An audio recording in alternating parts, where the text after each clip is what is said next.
चलिए आज साहब, तो आज हम मैक्रो इकोनॉमिक्स का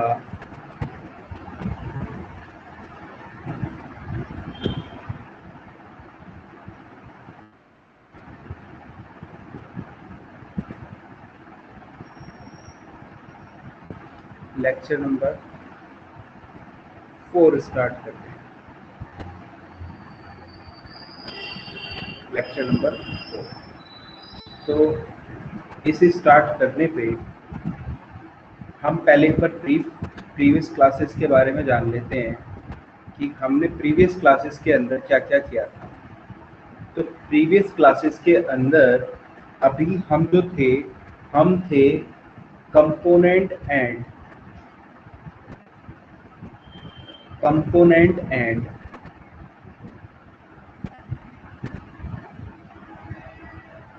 कॉन्सेप्ट ऑफ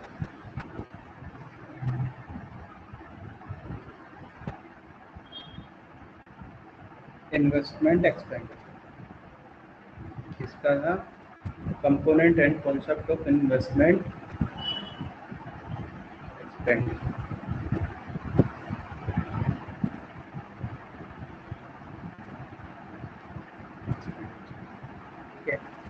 जिसके अंदर हम इस कॉन्सेप्ट को समझ गए थे कि किस तरीके से जो कॉन्सेप्ट है ये कैपिटल स्टॉक को फॉलो करता है। इसके अदर नाम जो थे वो हमने इसमें जान लिए थे। आगे हम इसमें जो बात करेंगे, हम इसके कंपोनेंट की बात करते हैं। तो कंपोनेंट में मैंने 2 कंपोनेंट बताए थे इसके।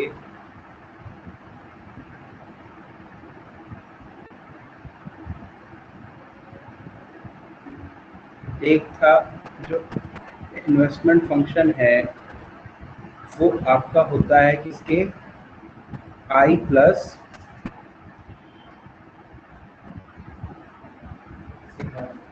Delta I plus delta. ये आई फंक्शन था। यहाँ पर जो आपका ये आई है ये आपका फिक्स्ड इन्वेस्टमेंट को शो करता है। 1 लेखा वर्ष के दौरान जितना भी आप निवेश करते हैं,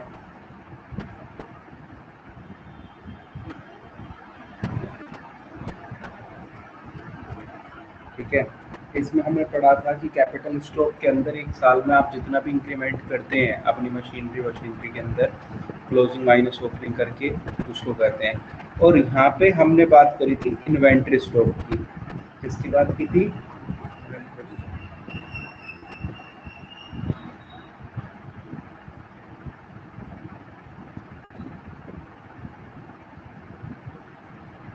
इन्वेंट्री इन्वेस्टमेंट की। अब इन्वेंट्री इन्वेस्टमेंट के अंदर अगर हम बात करें, इसकी कंपोनेंट हमने पढ़े थे क्या क्या थे। इसका था सबसे पहले रॉ मटेरियल था,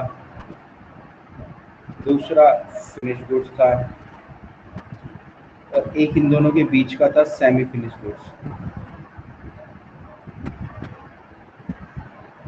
और हमने इनका फ्लो बताया था, फ्लो वेरिएंट, कि किस किस तरीके से ये काम करते हैं। चलिए, ये हमारा लास्ट क्लास तक हमने कर लिया था। अब चलते हैं नेक्स्ट आगे इसी इन्वेस्टमेंट के अंदर आगे की तरफ। चलिए, पहला कॉन्सेप्ट है यहाँ पे क्या? Plant inventory store. Plant, heading है प्लांट इन्वेंट्री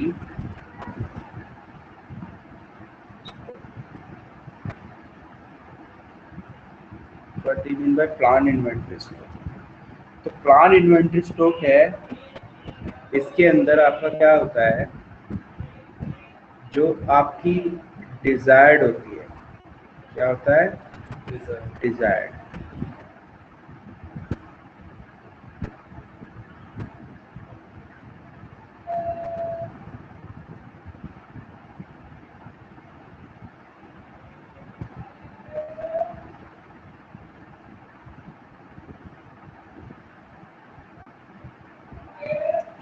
वो हेल्प कर, उस पर हमें क्या करता है, अगर हम प्लांट इन्वेंट्री स्टॉक का कॉन्सेप्ट लेके चलते हैं तो वो हेल्प करता है क्या करने में, टू मेंटेन, क्या करने पे, मेंटेन करने पे। क्या मेंटेन करा जाए, exploitation, maintain to exploiting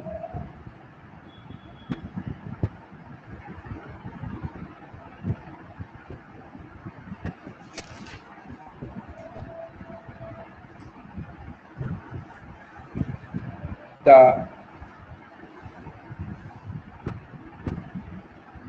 potential demand for the producer।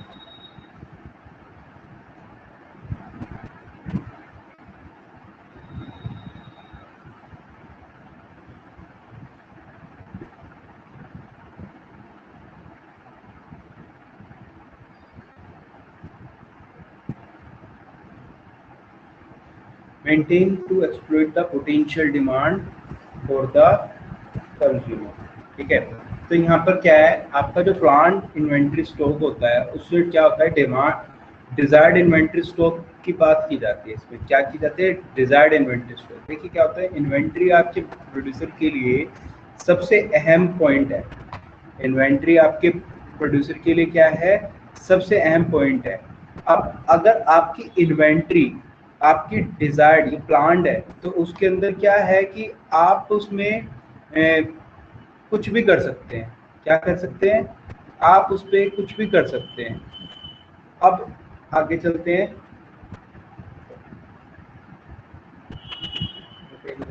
हाँ, सेव है वो भी, देख रहा था। चलिए आगे चलते हैं। आपका इसके अंदर दूसरा पॉइंट आता है unplanned inventory stock.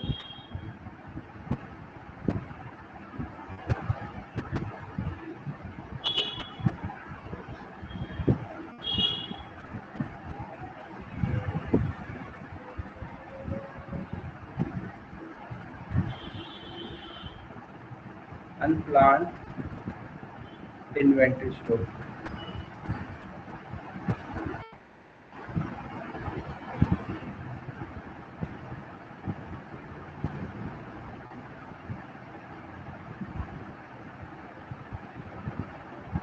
Unplan inventory stock के अंदर क्या होता है, अनडिजायर्ड इन्वेंट्री स्टॉक। यहाँ पर क्या है, आपका बेफालतू में आपने फालतू कर रखा होगा। क्या कर रखा होगा, फालतू,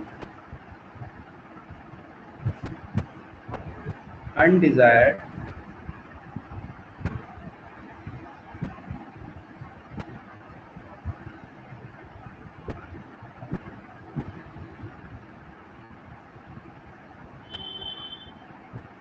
इन्वेंट्री स्टॉक। क्या होगा, अनडिजायर्ड इन्वेंट्री स्टॉक। अब यहाँ पे क्या होगा, इस चीज से क्या होगा, जो डिमांड टर्न आउट है,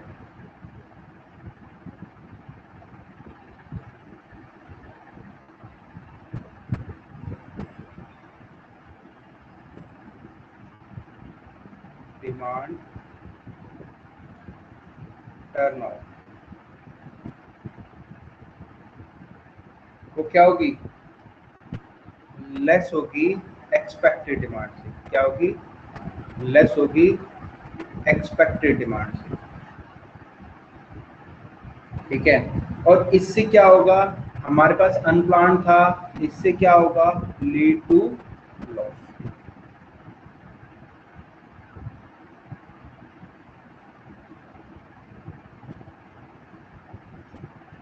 ठीक है, तो प्लांट के अंदर क्या था कि आप अगर प्लान करके चलते हो तो आपके पास स्टॉक इस तरीके से होगा कि आप अपने प्रोड्यूसर जो है वो पोटेंशियल डिमांड को, डिमांड ज़्यादा है तो हम डिमांड, यानी कि प्लान इन्वेंट्री का मतलब क्या है कि अगर आपको दिख रहा है कि आपकी मार्केट में पोटेंशियल डिमांड अच्छी है तो आप क्या कर रहे हैं, स्टॉक को बढ़ा के रख रहे हैं, और अच्छी नहीं है तो कम करके चल रहे हैं। उसमें ये नहीं है कि आप एक बस कितना मुझे खरीदना है उसको फिक्स तरीके से खरीद लेंगे।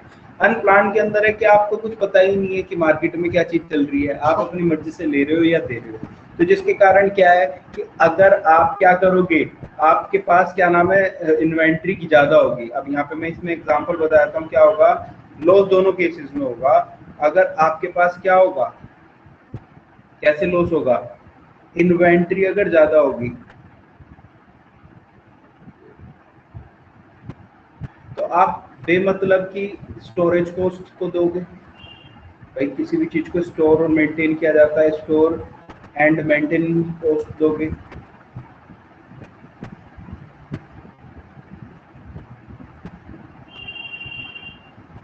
ठीक है, और अगर आप इन्वेंट्री कम रखोगे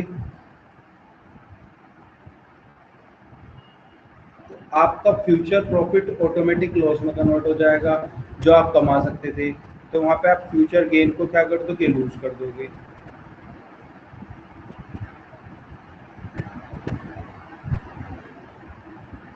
फ्यूचर गेन को क्या कर दोगे।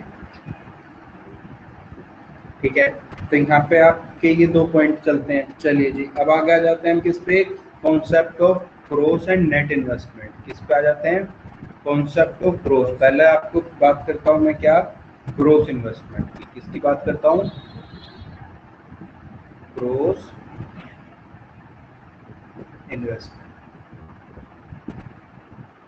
What do you mean bye growth investment. तो ग्रोथ इन्वेस्टमेंट क्या होता है, ग्रोथ इन्वेस्टमेंट जो अभी हमने पढ़ा है उसको बोलते हैं क्या, आई प्लस डेल्टा। ठीक है, और इसको एक और पॉइंट से भी हम डिनोट करते हैं क्या, नेट इन्वेस्टमेंट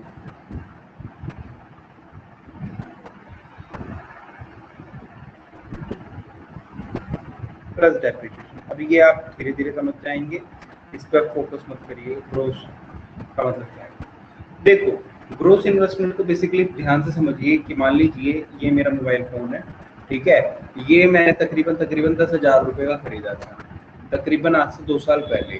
ठीक है, तो ग्रोथ इन्वेस्टमेंट पॉइंट ये है कि कोई भी प्रोडक्ट को जितने भी अमाउंट से निवेश किया है उसको बोलते हैं ग्रोथ इन्वेस्टमेंट। ठीक है, और यहाँ पर क्या होता है कि अगर मैं उसके आज के करंट वैल्यू बात करूँ तो वो जरूरी नहीं है कि उतनी हो। वो आपको कॉमर्स वाले स्टूडेंट को 11th क्लास में बताया गया था डेप्रिसिएशन का कॉन्सेप्ट, कि time to time wear and tear इन सब चीजों के कारण क्या होता है, आपका वैल्यू कम होता रहता है चीज का। तो यहाँ पर क्या है कि जो आपकी एक्चुअल में आज नेट इन्वेस्टमेंट है उसमें हम डेप्रिसिएशन को ऐड कर देंगे। डेप्रिसिएशन वही वैल्यू होती है जो खत्म हो रखी होती है, तो हमारा क्या आ जाता है, ग्रोस इन्वेस्टमेंट आ जाता है। अब बात करते हैं क्या, नेट इन्वेस्टमेंट।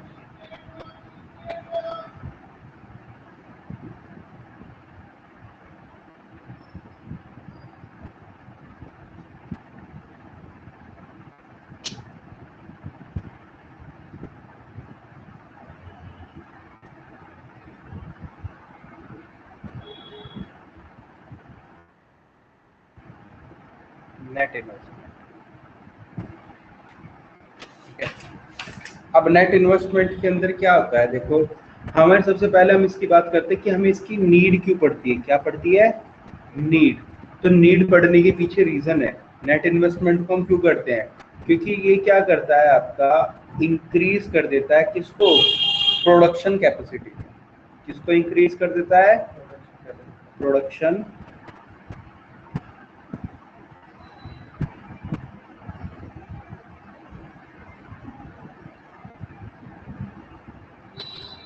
कैपेसिटी। उससे क्या होता है, इससे आपकी इंक्रीज होती है, या मैं यहाँ पे बात करता हूँ जनरेट होती है क्या, opportunities of employment.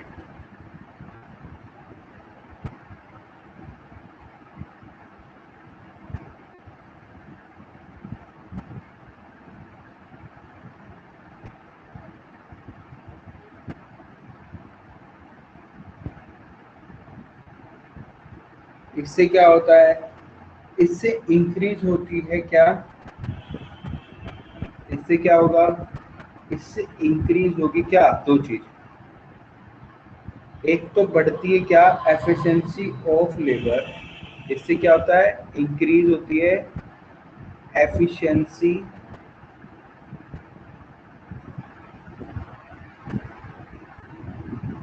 Of labour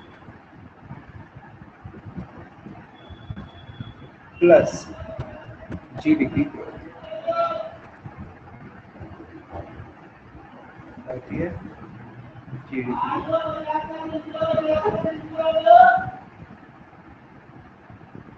ठीक है, तो यहाँ पे हम कह सकते हैं,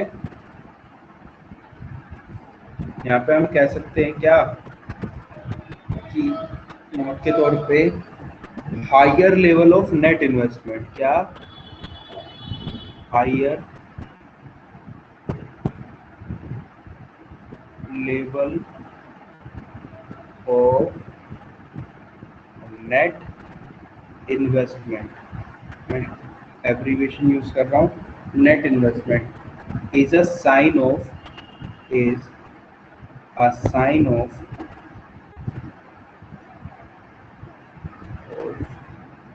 इकोनॉमिक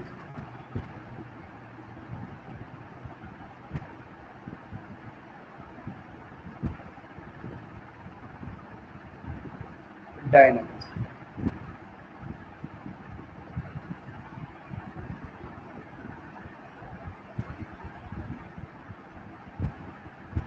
ठीक है, तो ये हमारा कॉन्सेप्ट ऑफ ग्रोस इन्वेस्टमेंट अपना कवर हुआ। चलते हैं नेक्स्ट की तरफ। डालिए,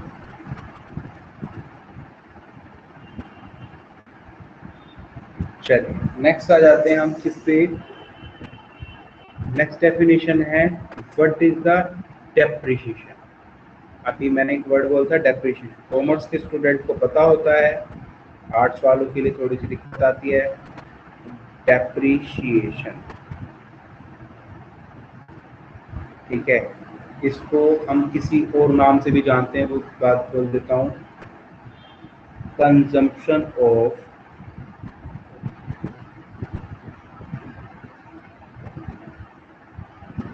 और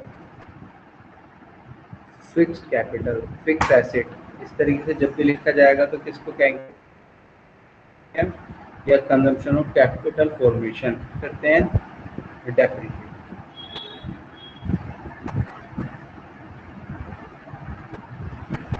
ठीक है, अब डेप्रिसिएशन क्या है, देखिए डेप्रिसिएशन है ना, अकाउंट की भाषा में कहा जाए नॉन कैश एक्सपेंस है, लेकिन मैं बात करता हूँ इको की, तो इट इज अ मेजर। क्या है, इकोनॉमिक्स के पॉइंट ऑफ व्यू से डेप्रिसिएशन क्या है, एक मेजर है। डेप्रिसिएशन क्या है, एक मेजर है। किस चीज का मेजर है, ये मेजर है आपका नॉर्मल, पहला है इसमें क्या, normal wear and tear, normal wear and tear. देखो, आप जब भी कोई नई चीज लेते हो तो वो बड़ी चमकदार रहती है, लेकिन धीरे धीरे उसकी चमक खत्म होने लगती है, तो थोड़ी सी पुरानी सी, पुराने और नए में कैसे कंपेयर कर सकते हो, एक नए फोन में एक पुराने फोन में, तो उसके बेसिकली हम उसको जब कंपेयर करते हैं तो उसके वियर एंड टीयर से करते हैं। कुछ लोग अपनी गाड़ी को बड़ा मेंटेन करके रखते हैं, या कोई भी अपना प्रोडक्ट होता है उसको बड़ा मेंटेन करके रखते हैं। इनफैक्ट आपके रजिस्टर जब आपके नए होते हैं तो आपको कैसे लगते हैं, पुराने होने के बाद उसके गत्ते को बड़ा तो अजीब सा वो आता है। जैसे मेरे पास एक कॉपी है, मैं इसको दिखाता हूँ कि ये मेरी कॉपी है, इस कॉपी को आप थोड़ा ढंग से देखेंगे, शायद नहीं दिख पा रही होगी, तो यहाँ पे क्या है कि इस पे ना पीछे की बैक साइड देखो, बैक साइड पे ब्लैक ब्लैक डॉट आ गई है, घिसने के कारण, इस्तेमाल होने के कारण ये लाइन थोड़ी सी तिरछी हो गई है। किस कारण से, क्योंकि ये नॉर्मल वियर एंड टियर है। ठीक है, इसका हम यूटिलाइज इस तरीके से कर रहे हैं कि ये बहुत ज्यादा तरीके से यूज होती है। अच्छा, दूसरा हम डेली कंजम्पशन की बात इसमें कर सकते हैं, तो पहले तो कोई टूट फूट हमने कैसे भी उठा के फेंक दी, दूसरा हम इसको कंजम्पशन करते हैं। मेरे पास ये लैपटॉप है, जब लिया था तब 8 घंटे चलता था एक बार चार्ज करने के बाद, अब 4 घंटे चलने लगा, तो मैं इसकी बैटरी को, यूँ तो है नहीं कि मैं इसकी बैटरी आधी आधी काट रहा हूँ। ठीक है, अब स्क्रैचेस आ रहे हैं, वो नॉर्मल वियर एंड टियर है। बैटरी का जो यूज कर रहा हूँ कंजम्पशन है। ठीक है, इसी के साथ है इसमें इन दोनों से क्या होता है आपका लॉस इन वैल्यू, क्या हो, इन दोनों से क्या हो, कि loss in value, loss in value. Loss in value किस चीज से हो, तरीके होते हैं इसमें, जैसे इन्फ्लक्स के कारण हो रही हो,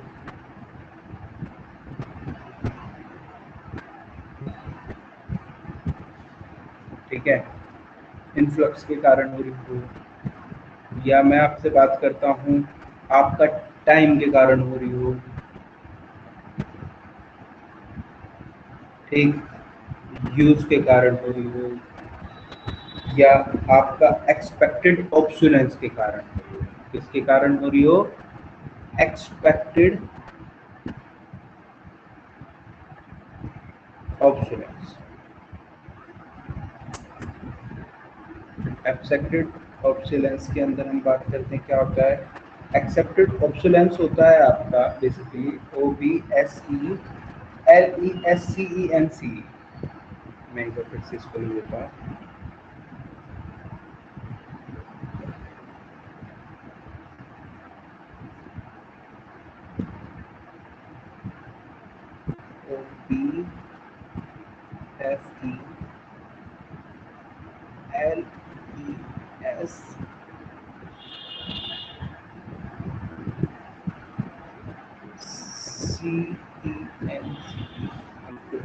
ठीक है। अब ये आपका दो चीजों के कारण हो सकता है, एक तो आपकी टेक्नोलॉजी के कारण हो सकता है,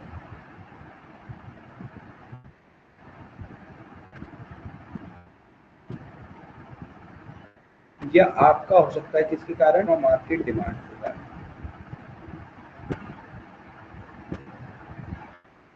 ठीक है, तो इसको क्या बोलते हैं, डेप्रिसिएशन।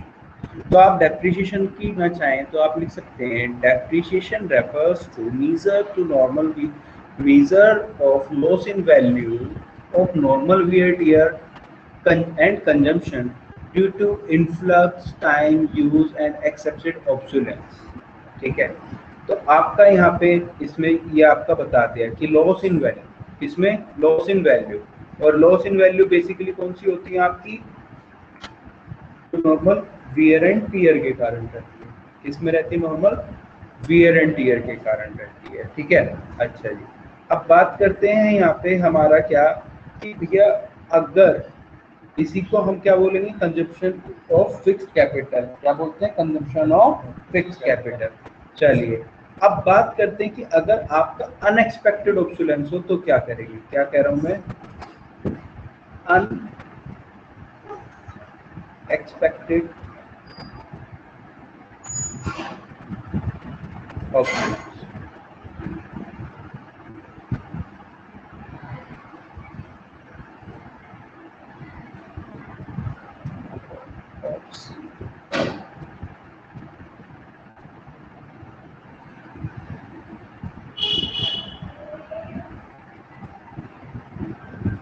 तो क्या होगा भैया, अब अनएक्सपेक्टेड ऑब्सोलेंस हो कब कब सकती है, आपकी हो सकती है कोई नेचुरल कैलेमिटीज आ गई हो। क्या आ गई हो, नेचुरल, क्या होती है नेचुरल कैलेमिटीज, बताओ। आपका कुदरती आपदा, कुदरती आपदा, बिल्कुल बढ़िया। दूसरा फॉल इन वैल्यू। अब देखो, अब पीछे उसमें हमने बात करी कि एक्सपेक्टेड ऑब्सोलेंस में आपकी टेक्नोलॉजी आती है। टेक्नोलॉजी फॉर एग्जांपल आज के टाइम पे लोग पुराने जमाने का पेंटियम 4 वगैरह नहीं लेते। क्यों? क्योंकि आई प्रोसेसर आ गया। कोर टू डू का जमाना, बिल्कुल गरीब अगर आदमी तो कोर टू डू लेगा। ठीक है, ये मैं आपको जो वर्ड बोल रहा हूँ कि आपके कंप्यूटर से रिलेटेड है। जैसे आप स्नैपड्रैगन, ऑक्टा कोर, हीलियो वगैरह देखते हैं, इसी तरीके से जो कंप्यूटर के प्रोसेसर होते हैं आजकल आई प्रोसेसर आ रहे हैं। ठीक है, पुराने टाइम पे P4, पेंटियम 4 वगैरह इस तरीके से डेवलप होते थे। फिर उसके बाद कोर टू डू वगैरह आए, अब उनकी भी एडवांस आ चुका है, आई प्रोसेसर आ चुके हैं। तो ये टेक्नोलॉजी जिस तरीके से चेंज हो रही है, जैसे जैसे टेक्नोलॉजी चेंज हो रही है उसके हिसाब से जो वैल्यू घट रही है वो एक्सपेक्टेड ऑब्सोलेंस है। मार्केट डिमांड लोगों की जिस तरीके से चेंज हो जाती है, जैसे फॉर एग्जांपल आज से कुछ टाइम पहले सैंडविच वगैरह का जमाना था, लेकिन आज के टाइम पे चिल्ली पोटैटो रोल का जमाना है। ठीक है, वहाँ पर खैर उनकी वैल्यू नहीं घटी है, बट कई कई जगह पे ऐसे घट भी जाती है। फॉर एग्जाम्पल आज के टाइम पे जैसे मार्केट डिमांड दोबारा से साइकिल की बढ़ रही है, उनकी कोच बढ़ने लग गई है। ठीक है, तो हम डेली यूज के कारण और साथ में उसकी, जैसे फॉर एग्जांपल मैंने फोन ले लिया, धीरे धीरे मार्केट में ही अगर मान लो मैंने 10,000 का लिया और 8,000 का हो गया, तो मार्केट डिमांड कम होने के कारण वो 8,000 हो रहा है, तो वो ऑटोमेटिक घटना है। लेकिन अगर आपका नेचुरल कैलेमिटीज के कारण घटना हुआ, दूसरा fall in market value, fall in market value during economic recession, during, पूरा देश ही बर्बाद चल रहा है इसलिए आपकी वैल्यू घट रही है। मकान लिया, मार्केट घट गई, अब आपका वैल्यू घट रहा है, तो क्या कहें? किसी भी चीज का हो सकता है, बिल्कुल हो सकता है। तो भैया यहाँ पे हमेशा ध्यान रखेगा, मैं यहाँ पे कलर कर देता हूँ अलग सा, यहाँ पर इसको हम बोलते हैं कैपिटल लॉस। आपके पास कैपिटल लॉस की बेसिकली जो भी आप पूंजी लगाते हो और वो किसी भी कारण से आपका सेल करते हुए बिक गई है, खराब हो गई है, खत्म हो चुकी, मैंने मान लो कोई चीज खरीदी 1,00,000 की, आज उसकी कीमत 25,000 रुपये रह गई, ठीक है, और अब उसमें कोई भी इंक्रीमेंट होना पॉसिबल नहीं है किसी भी कारण से, ठीक है, हम उसको ग्रो करा के भले ही कुछ कर लें, लेकिन अभी उसकी 25,000 से ही दोबारा इनफ्लेक्स वैल्यू होगी, तो यहाँ पर हमारा जो नुकसान होता है उसको हम डायरेक्ट बोलते हैं क्या? Capital loss. तो कैपिटल लॉस की यहाँ पे मैंने डेफिनेशन आपको क्लियर कर दी है, जो कब होता है? अनएक्सपेक्टेड ऑब्सोलेंस के कारण होता है। किसके कारण होता है? अनएक्सपेक्टेड ऑब्सोलेंस के कारण। और ये आपका तुम्हारा भैया छोटे से एमसीक्यू के तौर पर पूछा जा सकता है, ठीक है। अब आ जाते हैं हम क्या? Depreciation reserve fund. किस पे आ जाते हैं? Depreciation reserve fund. अब ये डेप्रिसिएशन का रिजर्व हम क्यों बनाते हैं? Depreciation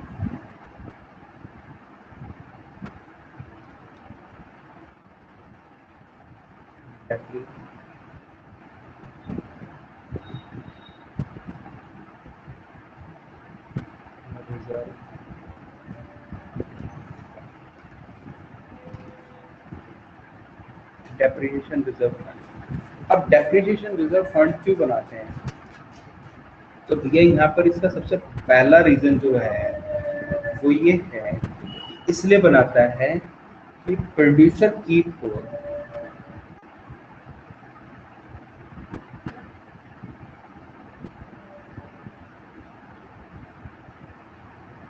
producer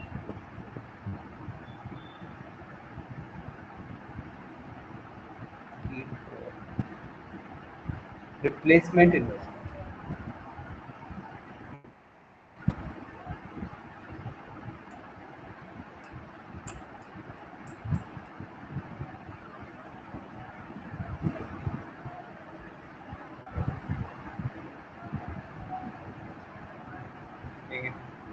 producer keep for replacement investment. आप डेप्रिसिएशन रिजर्व फंड क्यों बनाते हैं? तो इसको एक बेसिक सा समझिए। पहले मैं एक एग्जांपल वैसे ही बता देता हूँ। देखो, आपका बिजनेस जो बैलेंस शीट है उसकी वैल्यू आपकी 30 लाख है। कितनी है? 30 लाख। जिसमें से आपका क्या नाम है? फिक्स इन्वेस्टमेंट जो है वो मान लो आपकी 20 लाख रुपए की है, और आपके जो इन्वेंट्री इन्वेस्टमेंट है वो आपकी कितने रुपए की है? 10 लाख रुपए की है। तो आज कह रहे हो आप अपना बिजनेस 30 लाख का है, ठीक है। कितने का है? 30 लाख का। लेकिन भैया अगर मान लो डेप्रिसिएशन से धीरे धीरे वैल्यू घटती जाएगी, धीरे धीरे वैल्यू घटती जाएगी, तो आपका ये इन्वेंट्री तो आप तभी यूज कर पा रहे हो ना जब आपके पास क्या है? जब आपके पास मशीन है उसको आगे मॉडिफाई करने के लिए, नया बनाने के लिए।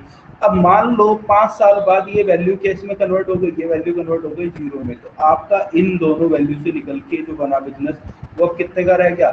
10 लाख का। पहले तो आप गंजे हो गए, गंजे इन द सेंस खोखले हो गए, जेब खालियां हो गई एकदम। प्रोडक्शन के लिए इन्वेंट्री तो है लेकिन बनाने के लिए आपका प्रोडक्ट नहीं है, तो आपको वहां पर उस मशीन को दोबारा से रिजनरेट करना भी पड़ता है। बिजनेस के अंदर ये नहीं है कि एक बार पैसा लगा दो तो खत्म हो गया, उसमें बार बार पैसा लगाना पड़ता है। तो उस पैसे को लगाने के लिए जब उस मशीन को दोबारा बदलेंगे तो उसी पॉइंट को यहाँ पर क्या बोला गया है?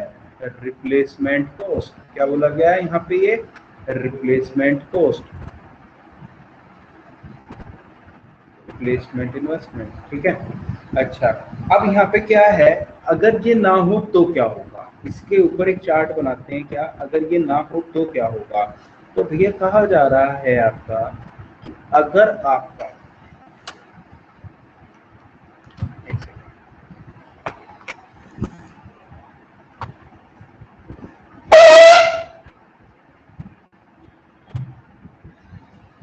आपका क्या हो लैक ऑफ DRF इस तरीके से लिख देता हूं।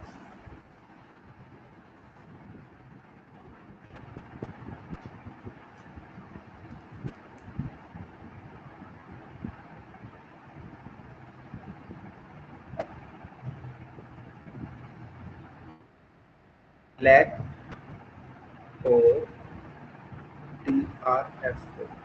DRF का मतलब है ना डेप्रिसिएशन रिजर्व फंड है। तो क्या होगा अगर DRF नहीं होगा तो एक प्रोड्यूसर क्या हो जाएगा लैक ऑफ रिप्लेसमेंट इन्वेस्टमेंट। भाई डेप्रिसिएशन बनाया नहीं, डायरेक्ट 5 साल बाद वैल्यू जीरो दिख गई, तो यहाँ पर क्या होगा लैक ऑफ रिप्लेसमेंट। अब यहाँ पे कह रहे भैया जीरो, तो यहाँ बनाने से क्या होता है कि आप ना 5 लाख रुपए अलग से आपके पास पैसा होता है, क्योंकि डेप्रिसिएशन कोई भी एक्सपेंडिचर तो है नहीं कि खत्म हो जाएगा, तो आप अपने प्रॉफिट से उसको चार्ज करते हो। तो हम क्या करते हैं, जैसे मान लो प्रॉफिट हुआ 50 लाख का, तो 50 लाख में से 5 साल में वैल्यू घटनी है, तो 4 लाख रुपए अलग से डेप्रिसिएशन के नाम से रखने शुरू करते हैं, ताकि जिस दिन खराब होगी तो नई मशीन लेके आ जाए। ठीक है, तो यहाँ पर क्या होगा लैक ऑफ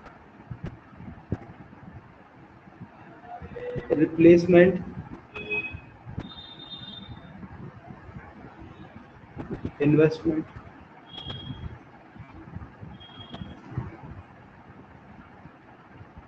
और लैक ऑफ रिप्लेसमेंट इन्वेस्टमेंट से क्या होगा आपकी आगे इन्वेस्टमेंट क्या होगी लो हो जाएगी। अब भैया यहाँ पर जब ये जीरो होगा, बंदे के पास 10 लाख का क्या है 10 लाख का इन्वेंट्री तो पड़ी है। अब इस 10 लाख की इन्वेंट्री के लिए यहाँ नहीं है, तो अपनी जेब में जो उसकी प्रीवियस सेविंग होगी या जो भी उसने बना रखा होगा अपना कुछ भी तरीका, तो उसके हिसाब से नई मशीन भले ही ना ले सके तो 2 लाख या 4 लाख रुपए की पुरानी मशीन दोबारा से लेने की कोशिश करेगा, यानी कि लो लेवल ऑफ इन्वेस्टमेंट करेगा। अब लो लेवल ऑफ इन्वेस्टमेंट करने के कारण उसका क्या होगा लो लेवल ऑफ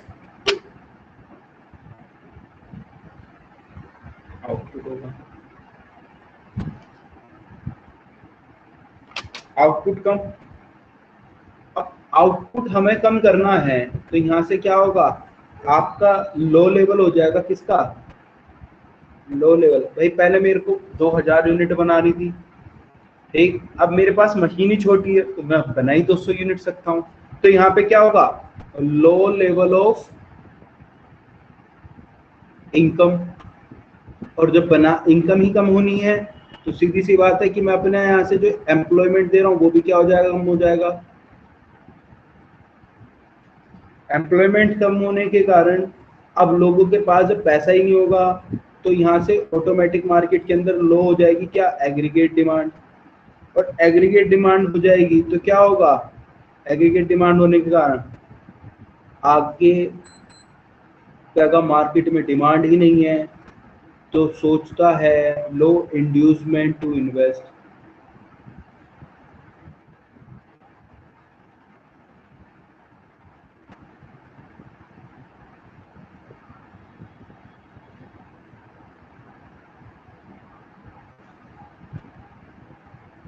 ठीक है, अब लो इंड्यूसमेंट टू इन्वेस्ट है तो क्या होगा भाई साहब, तो क्या होगा तो भैया एक साइकिल बनेगी जिसको हम बेसिकली बोलते क्या है कि भैया ये लो इंड्यूसमेंट टू इन्वेस्ट है तो यहाँ से आपका ये सांप फिर से ऊपर चल जाएगा, तो मैं अलग पेन से लगा रहा हूँ, और ये कहाँ पर आकर रुकेगा फिर से आपका ये आ गया कहाँ पे लो। तो यहाँ से ये साइकिल फिर दोबारा यहाँ पर दोबारा रीजनरेट होगी, ठीक, और फिर ये यहाँ से फिर यहाँ पर आएगा, यहाँ से फिर यहाँ आएगा, यहाँ से फिर नीचे जाएगा, और यहाँ से अगर आप देखोगे तो एक अर्थव्यवस्था में जो हमारा ग्रोथ रेट था वो डाउनवर्ड स्लोप होना शुरू हो गया। ठीक है, फिर से समझा देता हूँ, अगर आपके पास डेप्रिसिएशन रिजर्व फंड कमी है, क्या है कमी है, तो आपके पास इन्वेस्टमेंट करने की क्षमता उतनी नहीं होगी, तो आप कम इन्वेस्ट करोगे। ठीक है, आप कम इन्वेस्टमेंट करोगे तो आपको ऑटोमेटिक आउटपुट कम होगा, आउटपुट कम होगा तो अपने लेवल पे आप लोगों की इनकम कम होगी और एम्प्लॉयमेंट को भी आप कम करने की कोशिश करोगे अपने आप को मेंटेन करने के लिए, जिसके कारण देश में अनएम्प्लॉयमेंट बढ़ेगा और लोगों के पास अनएम्प्लॉयमेंट होने के कारण देश की भी एग्रीगेट डिमांड कम होगी। एग्रीगेट डिमांड कम होने के साथ लोग जब खरीदेंगे ही नहीं तो प्रोड्यूसर दोबारा से एक दिमाग लगाएगा, वो कहेगा कि यार जब बिक ही नहीं रहा सामान मेरा, क्योंकि वहां बिकेगा नहीं, लो आईडी होते के साथ आपका बिकेगा नहीं, सप्लाई ज्यादा है डिमांड कम है, तो आप कहोगे यार पिछला भी स्टॉक पड़ा है, आगे फिर इन्वेस्ट कम करते हैं। अब इन्वेस्टमेंट कम करने के लिए आगे फिर दोबारा आपकी मानसिक सोच करेगी क्या, लो इन्वेस्टमेंट करें। ठीक है जी, तो ये हमारा डेप्रिसिएशन रिजर्व फंड या इन्वेस्टमेंट के बारे में जो भी मुझे बताना था वो अपना कंप्लीट हुआ।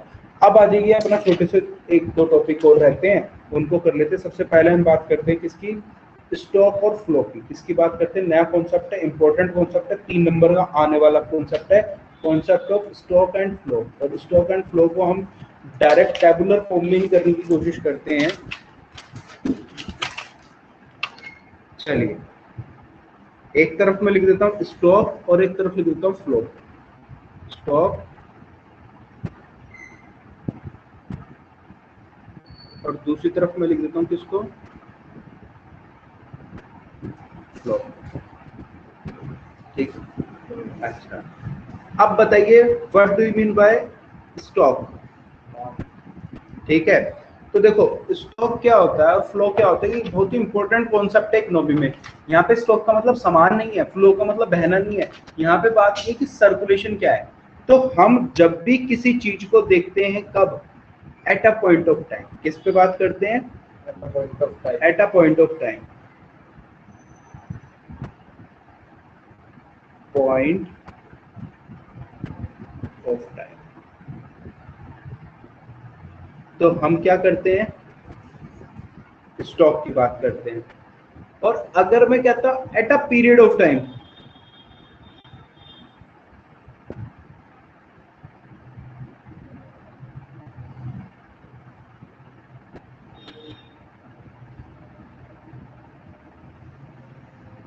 तो आप किसकी बात करते हो, फ्लो। ध्यान से समझना क्या कहना चाह रहा हूं। देखो अभी आपके पास कितने पेन है, that is called stock at a point of time. क्या कहा मैंने, आपके पास कितने पेन है, that is called point of time. और मैं कहूँ आप साल में कितने पेन खत्म कर लेते हैं, that is period of time. तो यहाँ आपका क्या आ गया, फ्लो। तो ये दोनों एक दूसरे पर इंटरडिपेंडेंट जरूर होते हैं, एक दूसरे को इन्फ्लुएंस करते हैं। जैसे स्टॉक होगा वैसे ही फ्लो होगा। इनकम ज्यादा होगी तो आप खर्च भी ज्यादा करोगे, आपके पास सम्मान भी ज्यादा होगा, लेकिन वही इनकम कम होगी तो आपका फ्लो भी कम। तो एक दूसरे पे डिपेंड करते हैं।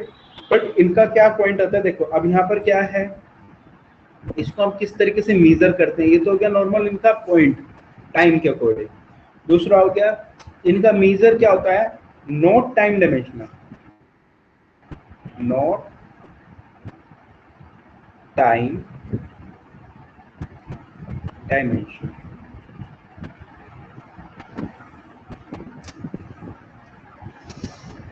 ठीक है, और यहाँ पर क्या होता है, यहाँ टाइम डायमेंशनल होता है, बिल्कुल होता है जी।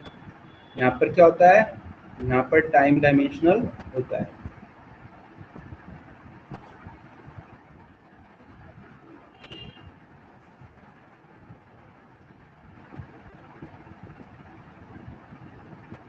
कैसे होता है टाइम डायमेंशनल, भाई आपका यहाँ पे क्या देगा, पर मंथ,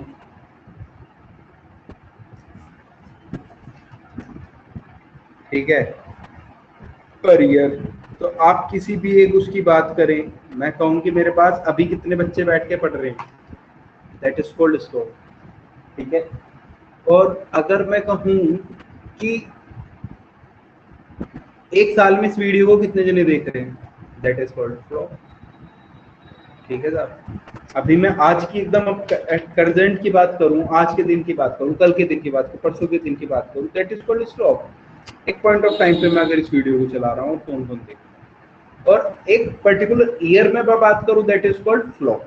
अच्छा, दूसरा है कि हमारा जो स्टॉक है it influence flow.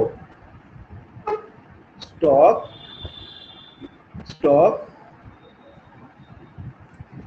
Influence flow. कैसे जी? देखते हैं। देखो, अगर आपके पास स्टॉक ऑफ कैपिटल है, क्या है? स्टॉक ऑफ कैपिटल है। अब उसको अपनी जेब में डाल के उसका अचार तो बनाओगे नहीं सड़ा के, ठीक है? तो आप उससे प्रॉफिट कैसे बनाओगे? आप उससे प्रॉफिट बनाओगे कैसे? इंक्रीज करके। किस चीज का? Flow of goods and services, ठीक है, एग्जाम्पल के तौर पे। और यहाँ पे आप, अगर मैं बात करूं, यहाँ पे आपका क्या होता है? आपका फ्लो इन्फ्लुएंस करता है किसको? फ्लो इन्फ्लुएंस करेगा किसको?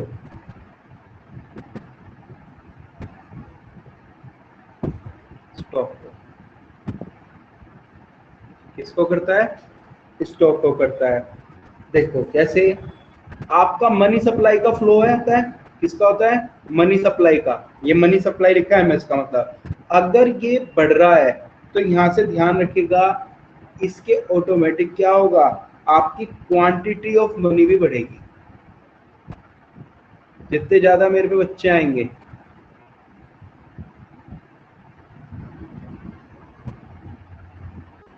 उससे मेरी क्वांटिटी ऑफ मनी, भाई मान लो आज मेरी जेब में 5 रुपए हैं, बच्चे ज्यादा पढ़ने लगेंगे तो 50 रुपए आने लग जाएंगी। सीधी सी बात है। तो आपका मनी सप्लाई जितना सर्कुलेट होगा उतना ही वो होता है। आज के टाइम पे कोरोना काल चल रहा है, ठीक है, हो सकता है इसको कोई कोरोना काल के बाद भी देखे तो उसको भी समझाने का पॉइंट आएगा कि भैया आज के टाइम पे अगर मैं यहाँ पे बात करूं, वहां पे मनी सप्लाई बिल्कुल जीरो है, लोग घर पे बैठे हैं, डेली की यूज के अलावा अपना कुछ भी खाने के लिए इस्तेमाल नहीं कर रहे। तो ऑटोमेटिक की बात है कि आपकी जो क्वांटिटी ऑफ मनी है वो भी कम हो रही है, कम वैल्यू आ रही है, कम ही उस हिसाब से आपका खर्चा वर्चा भी चल रहा होगा, ठीक है। तो ये आता है। अच्छा, दूसरे आते हैं।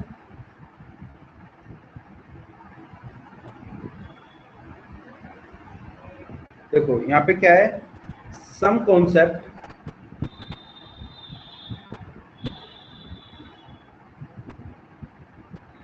some concept do not have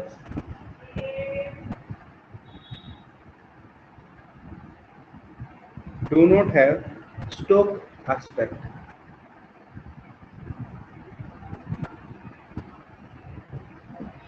देखो कुछ कॉन्सेप्ट होते हैं जिन पे आप इसको एस्पेक्ट को नहीं कर सकते, जैसे फॉर एग्जांपल एक्सपोर्ट और इम्पोर्ट। इनका स्टॉक आप कभी भी नहीं लगा सकते, इन पे आप कभी भी एक्सपोर्ट ऑब्लिक इम्पोर्ट, इन पे आप कभी भी स्टॉक कॉन्सेप्ट को फॉलो कर सकते हो, सेल्स पे नहीं कर सकते, तो इन पे कैसे कर सकते हैं? लेकिन आपके गोदाम में रखा है तो आपका स्टॉक है, लेकिन एक्सपोर्ट इम्पोर्ट को कभी भी हम नहीं कर सकते। तो यहाँ पे इसी का उल्टा हम यह लिख सकते हैं कि एक्सपोर्ट और इंपोर्ट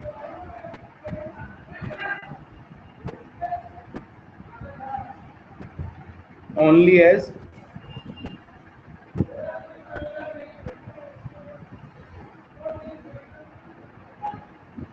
फ्लो कॉन्सेप्ट।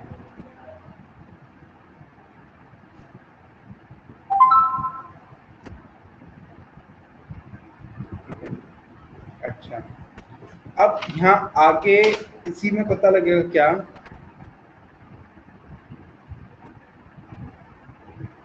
क्या पता लग रहा है?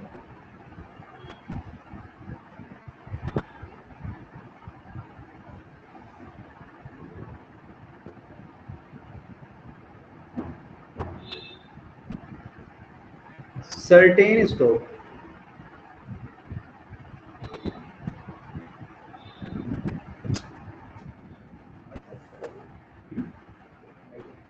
थोड़ा सा यहाँ तक का करना, बहुत छोटा सा है।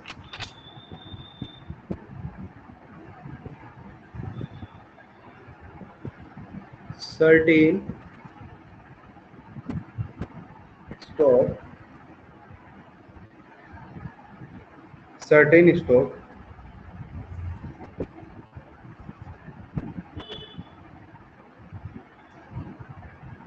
variable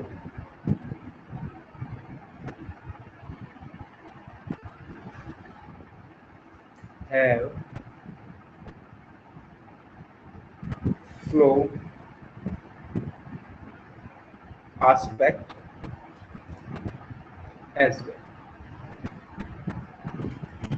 ठीक है, जैसे आपकी अगर मैं बात करता हूं किस चीज की, पॉइंट में समझने की करते हैं अभी।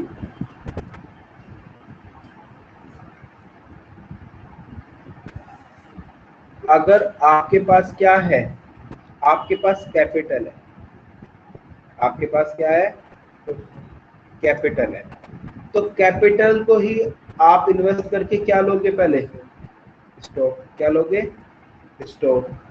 फिर उस स्टॉक से प्रॉफिट जोड़ के आप क्या करोगे, उसी में कुछ एडिशन, क्या करोगे,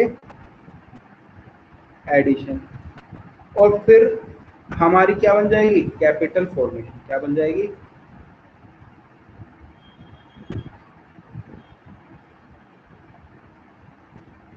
तो यहाँ पर जब कैपिटल थी तो क्या था, स्टॉक था, और जब एडिशन करके कैपिटल फॉर्मेशन कर दी तो वो आपका किस में कन्वर्ट हो गया, आपका फ्लो में कन्वर्ट हो गया। ठीक है, तो यहाँ पर आपका कैपिटल फॉर्मेशन किस में कन्वर्ट हो गया, फ्लो में कन्वर्ट हो गया। तो उसी चीज को हम जब धीरे धीरे ट्रांसफॉर्म करते थे फ्लो में बना देते हैं।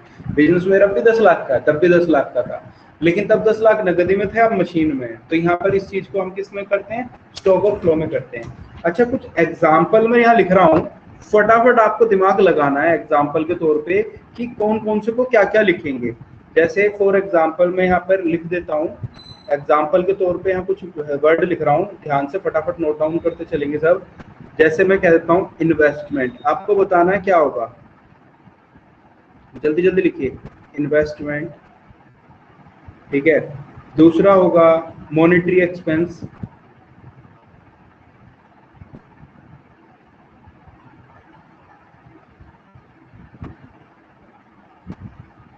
सर्विस ऑफ ट्यूटर,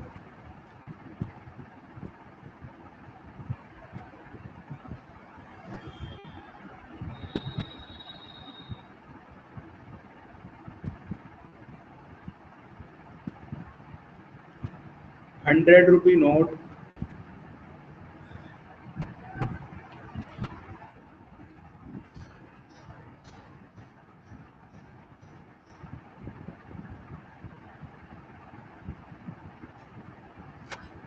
ठीक है, फैमिली कंजम्पशन,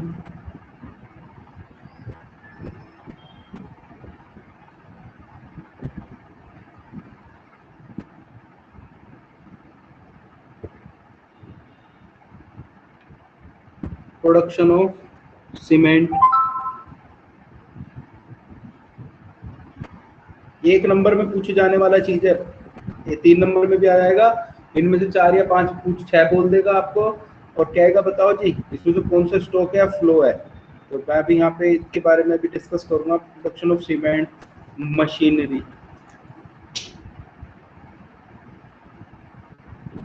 देखो अब यहाँ अपनी अंतरात्मा से जवाब देने हैं, आपने क्या किससे देने हैं, अंतरात्मा से जवाब देने हैं। देखो इन्वेस्टमेंट क्या है, इन्वेस्टमेंट क्या, investment at a point of time होती है, at a period of time होती है, बताइए है। इन्वेस्टमेंट हमेशा एक पीरियड ऑफ टाइम होती है, तो ये क्या हो गया आपका, ये आपका हमेशा क्या होगा, फ्लो, क्या होगा, ये होगा फ्लो। ठीक है, वही बात करता हूँ मैं मॉनेटरी एक्सपेंस। मॉनेटरी एक्सपेंस होते हैं एक बार करते हो, बार बार करते हो, बार बार करते हैं, फ्लो। सर्विसेज ऑफ ट्यूटर कभी फिक्स होती है, नहीं होती, क्या होगा, फ्लो। 100 रुपए का नोट, इसको बदल सकते हो, नहीं बदल सकते, तो इट इज, ये क्या है आपका, ये है आपका स्टॉक। आपका फैमिली कंजम्पशन क्या होता है, फ्लो, इधर से उधर को मूव कर रहा है। प्रोडक्शन ऑफ सीमेंट क्या है, एक नॉन पीरियड ऑफ टाइम की सर्विसेज है, फ्लो। मशीनरी क्या है आपका, स्टॉक। तो देखो यहाँ पर आपकी कुछ मैंने एग्जांपल बताया जिसके अंदर बताया, और मैं यहाँ 2-3 एग्जांपल और कर देता हूँ। मान लीजिए ये एक आपका बैंक है, क्या है, बैंक। यहाँ पर कुछ लोग खड़े हैं, यहाँ पे भी कुछ लोग खड़े हैं, ठीक है। ये क्या कर रहे हैं, ये बैंक में पैसे को क्या कर रहे हैं, डिपॉजिट। क्या कर रहे हैं, डिपॉजिट, ठीक। और यहाँ से ये व्यक्ति क्या कर रहे हैं, ये इसको लोन ले रहे हैं। क्या ले रहे हैं, लोन ले रहे हैं। तो भैया यहाँ पे पॉइंट क्या है समझने वाला, ध्यान से समझिए। ये जो डिपॉजिट, यहाँ देखो, इस व्यक्ति के पास जब पैसा है तो क्या है, स्टॉक। जब बैंक के पास वो पैसा जमा हो गया तो क्या है, स्टॉक। लेकिन ये यहाँ से यहाँ तक का जो फ्लो है उसको क्या बोलेंगे, फ्लो, ठीक। इसी तरीके से जब यहाँ पर लोन में जा रहा है तो ये फ्लो में कन्वर्ट हो रहा है, और जब इस व्यक्ति के पास आ गया फिर दोबारा से स्टॉक में चला गया। फॉर एग्जाम्पल इसका एक और है, ये आपका वाटर टैंक है। क्या है, ये रहा आपका वाटर टैंक। आ गया,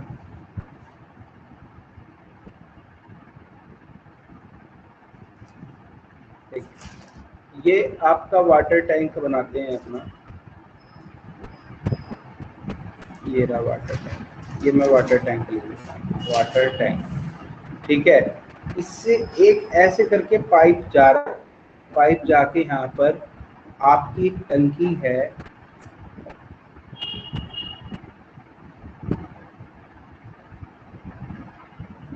टंकी है, इसकी चक्री बना देता हूँ, ठीक है। इससे पानी निकल रहा है, और यहाँ एक रखी हुई है बाल्टी। क्या रखी हुई है, बाल्टी। अब देखो यहाँ पर अगर मैं कहूँ कि जा भाई ऊपर टंकी में देख क्या क्या हो रहा है, टंकी में पानी कितना है, क्या कह रहा हूँ मैं, जाओ भाई टंकी में पानी देखो कितना है। तो यहाँ पे अगर मैं पानी देख रहा हूँ तो क्या स्टॉक है। इस टैप में पूछूं, हाँ भाई इसके अंदर कितना पानी है, तो आप क्या कहोगे, स्टॉक है। लेकिन यहाँ से लेके यहाँ तक जब वो मूव कर रहा है, दैट इज कॉल्ड फ्लो। तो नाम में ही अपना काम है कि एट पॉइंट ऑफ टाइम जब आप देखते हो अपनी जेब में कितने रुपए हैं, मैं कहूँ आपका पिछले हफ्ते का टोटल खर्चा कितना है, दैट इज कॉल्ड फ्लो। और अगर मैं कहूँ आपके अभी जेब में कितने हैं, आज 4 दिन पहले आपकी जेब में कितने थे, 19 तारीख को आपका बैलेंस कितना था बैंक अकाउंट में, दैट इज कॉल्ड स्टॉक। तो आप कभी भी एक पॉइंट ऑफ टाइम में उस बात को करोगे तो स्टॉक है, वरना उसको क्या बोलोगे, फ्लो बोलेंगे, ठीक है। चलिए छोटा सा पॉइंट रह गया 5 मिनट का, उसको कवर करते हैं फिर अपना 50 कर देंगे।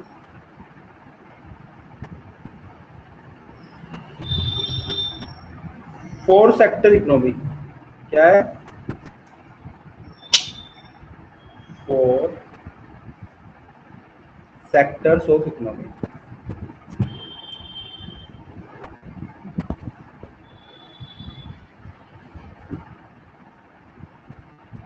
देखिए 4 सेक्टर कौन कौन से होते हैं आपकी इकोनॉमी के, तो ध्यान से सुनिएगा। 4 सेक्टर के अंदर आपका क्या क्या पॉइंट आता है। सबसे पहला पॉइंट आता है आपका हाउस होल्ड। कौन होते हैं, हाउस होल्ड, ठीक। उसके बाद आपका आता है प्रोड्यूसर, ये बेसिक आपके हैं जिनके बारे में हम पढ़ते हैं। दूसरा कौन सा होता है, प्रोड्यूसर। फिर होता है आपका गवर्नमेंट, कौन होता है, गवर्नमेंट। और चौथा होता है एक्सटर्नलिटीज या एक्सटर्नल सेक्टर, जिसको कहते हैं। क्या होता है, एक्सटर्नल सेक्टर। क्या होता है, एक्सटर्नल सेक्टर। अब देखो हाउस होल्ड और प्रोड्यूसर के बारे में तो हम पढ़ चुके हैं। ये आपका क्या होता है, कंजम्पशन एक्सपेंडिचर होता है। ये आपका प्रोड्यूसर के पास जो होता है वो आपका इन्वेस्टमेंट एक्सपेंडिचर होता है, ठीक है। गवर्नमेंट बेसिकली आपका क्या होता है, 2 चीज करती है। गवर्नमेंट आपकी कंजम्पशन भी करती है और इन्वेस्टमेंट भी करती है। ऐसा अगर मैं कहूँ वेलफेयर एजेंसी के तौर पे, तो गवर्नमेंट वेलफेयर एजेंसी के तौर पे क्या करती है, कंजम्पशन करती है, ठीक है। और अगर वहीं पे मैं बात करता हूँ, कुछ ऐसी भी सम वो हैं, बिजनेस हैं जो गवर्नमेंट खुद अपने अंडर कंट्रोल रखती है। फॉर एग्जांपल एनटीपीसी वगैरह हो गया, तो वहां पर क्या होता है, आपका प्रोड्यूसर होती है गवर्नमेंट, ठीक है। क्या होती है, प्रोड्यूसर होती है। सेम आपका एक्सटर्नल सेक्टर आपके कई तरीके से यूज होते हैं, बट हम यहाँ पर क्या करेंगे, एक तो हम फोकस करेंगे इस एक्सपोर्ट पे करते हैं और इम्पोर्ट पे करते हैं। तो हमारे इकोनॉमी को हम कितने उसमें डिवाइड करते हैं, कितने सेक्टर में डिवाइड करते हैं, 4। ठीक है, बेसिकली हमारे यहाँ पर क्या होते हैं, इनके फ्लो होते हैं, क्या होते हैं, इंटरसेक्टरल फ्लो। क्या होते हैं, हम सिर्फ दो के बारे में ही इंटरसेक्टर फ्लो पढ़ेंगे। इंटर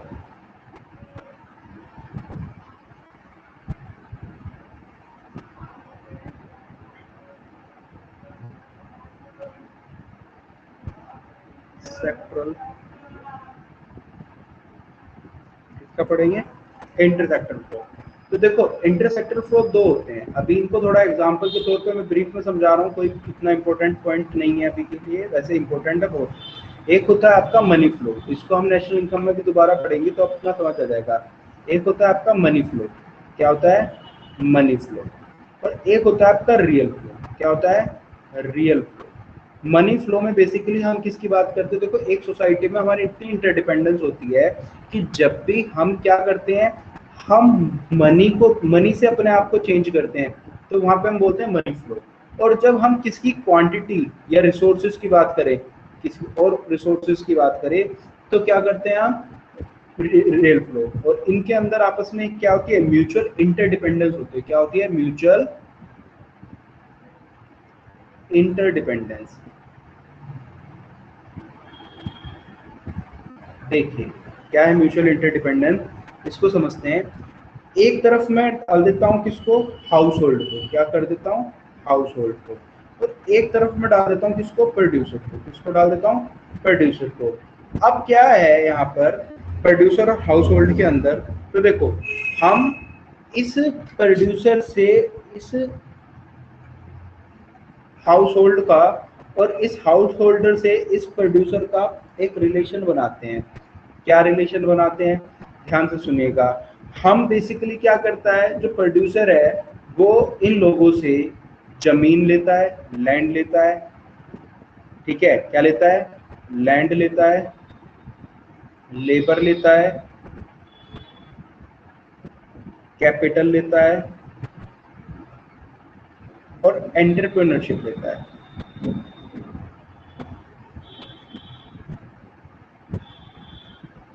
ठीक है, क्या लेता है, लैंड लेता है, लेबर लेता है और एंटरप्रेन्योरशिप लेता है। और रिटर्न में इनको जो देता है, रिटर्न में इनको क्या देता है, गुड्स एंड सर्विसेज। क्या देता है, गुड्स एंड सर्विसेज। ठीक है, तो इस वाले पॉइंट को अगर हम बात करें, इस वाले पॉइंट को हम बात करें, तो ये वाले ही पॉइंट को हम क्या बोलते हैं, इसी पॉइंट को बोलते हैं हम रियल फ्लो। क्या बोलते हैं, रियल फ्लो। जब आपके रिसोर्सेज का हो रहा है, देखो हम किसी भी सोसाइटी में रहते हैं, कहते जमीन तो मेरी अपनी खुद की है, बेटा ये तो सोसाइटी में है ना, जमीन पे पैदा हुए तो जमीन अपने आप उगा के तो नहीं लाए थे। तो इस सोसाइटी से हम लैंड के तौर पे लेते हैं, खुद भी हो सकता है, माइक्रो इकोनॉमिक्स में आपने पढ़ा होगा, एक्सप्लिसिट कॉस्ट, इम्प्लिसिट कॉस्ट, अपना खुद की सेल्फ जनरेटेड एसेट भी हो सकती है, खुद भी मजदूर बन सकते हो, खुद की पूंजी लगा सकते हो, बैंक से भी उधार ले सकते हो। तो क्या तब ये कुछ भी ले रहे हो, अपने आप है ले रहे हो, दूसरे से ले रहे हो, वो सब आपके क्या है, रिसोर्सेज है। क्या है, रिसोर्सेज। अच्छा, उसके रिटर्न में आप क्या देते हो, गुड्स एंड सर्विसेज देते हो। क्या देते हो, गुड्स एंड सर्विसेज। तो ये रिसोर्सेज फिजिकल क्वांटिटी पर बेस्ड है, इसको हम क्या कहते हैं, रियल फ्लो कहते हैं। दूसरी तरफ अगर मैं बात करूं आपका पॉइंट कि भैया ये जो है गुड्स एंड सर्विसेज, इसके बदले में क्या हो रहा है, गुड्स एंड सर्विसेज, इसके बदले में तो कर रहे हो आप पेमेंट, क्योंकि आपके सब डायरेक्ट नहीं होते पेमेंट। ठीक, अच्छा, ये जो लैंड लेबर है इनके बदले में भी आप क्या दे रहे हो, कीमत दे रहे हो। जैसे फॉर एग्जांपल लैंड के बदले में क्या दे रहे हो, रेंट। लेबर के बदले में क्या दे रहे हो, वेजेस। कैपिटल के बदले में इंटरेस्ट। और एंटरप्रेन्योरशिप के बदले में प्रॉफिट। तो ये वाला जो हिस्सा है इसको ही हम क्या बोलते हैं, मनी। क्या बोलते हैं, मनी। इसको हम डिटेल में लिखेंगे, एक 15 मिनट का एक अलग से क्लास बना दूंगा। आज अपना क्या नाम है, बैटरी खत्म हो रही है, ठीक है, तो मैं इसको सेव कर लेता हूँ आपके नोट्स सारे, ताकि आपका ये मिल जाए आपको। तो आज हम इतना कर रहे हैं, बाकी अभी हमारा छोटा सा पॉइंट और रह गया है इंटरसेक्टर फ्लो के बाद, तो बाकी चीज़ों को हम अपना अगली क्लास में करेंगे। ठीक है।